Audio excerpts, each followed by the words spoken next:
The ambulance was there, and I was taken to the hospital, and one of the ambulance crew said, "I thought you were dead." I literally thought you were dead.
When I was in high school, the sport that I enjoyed mostly was wrestling. I was a good wrestler, maybe not a great wrestler, but I was a good wrestler, and I had a lot of success through my high school wrestling career.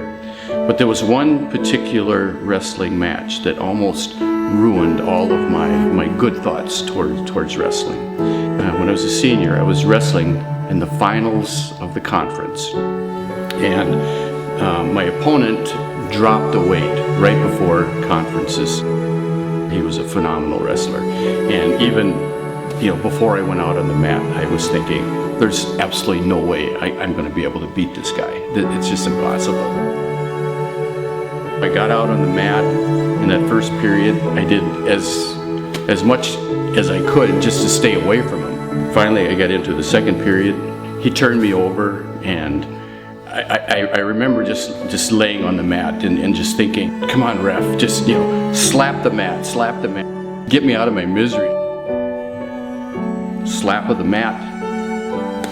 The match was over, and I walked off the mat, and one of my teammates was kind of waiting there for me, and he looked at me and he says, "John," he said, "what happened out there? You look like you just absolutely gave up, like you quit."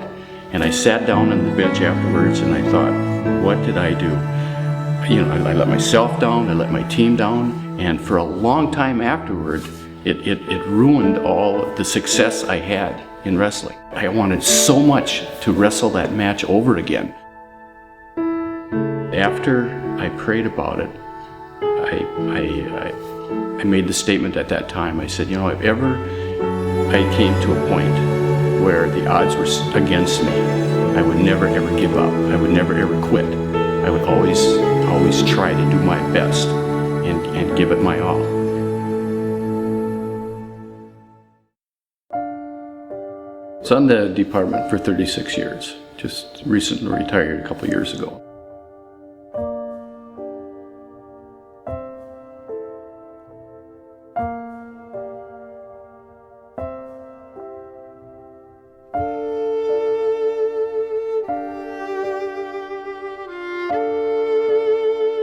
When I was on the department, we had a fire call at one of the local businesses. I went in first, and my partner was behind me, and immediately when we walked into that building, we got into the building, and it was the worst situation that I had ever encountered of all the years being on the fire department. It was the hardest working fire that I'd ever encountered.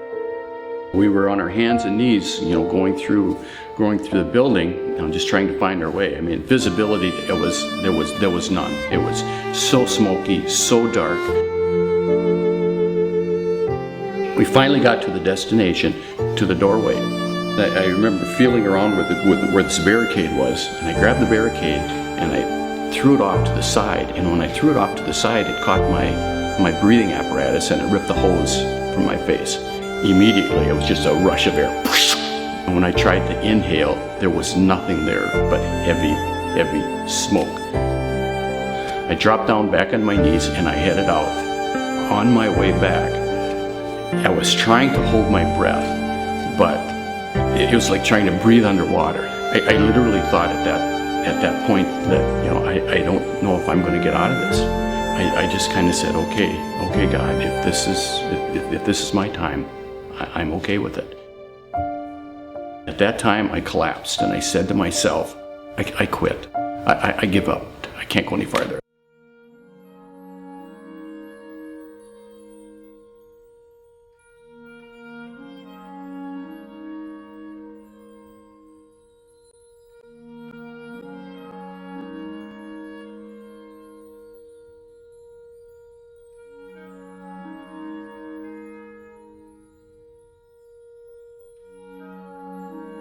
And at that instant, that wrestling match that haunted me 25 years ago popped into my mind. I felt this sense of adrenaline come over me, and I continued on until I got closer to the entrance, and there was a fellow firefighter there that pulled me out. God took that and He gave me a second chance. He let me wrestle that match over. I was just in awe, of how God is always with you. He's always thinking of you. He's always looking after you, and He can take something that you wanted to forget, and He can turn it into something so positive. I truly believe that if that wrestling match wouldn't have happened, I don't know if I would be here today. No matter how minimal your issue might be, God listens. He hears. But the thing you have to remember, though, is that, God is in charge. So when you pray for something, you best be patient.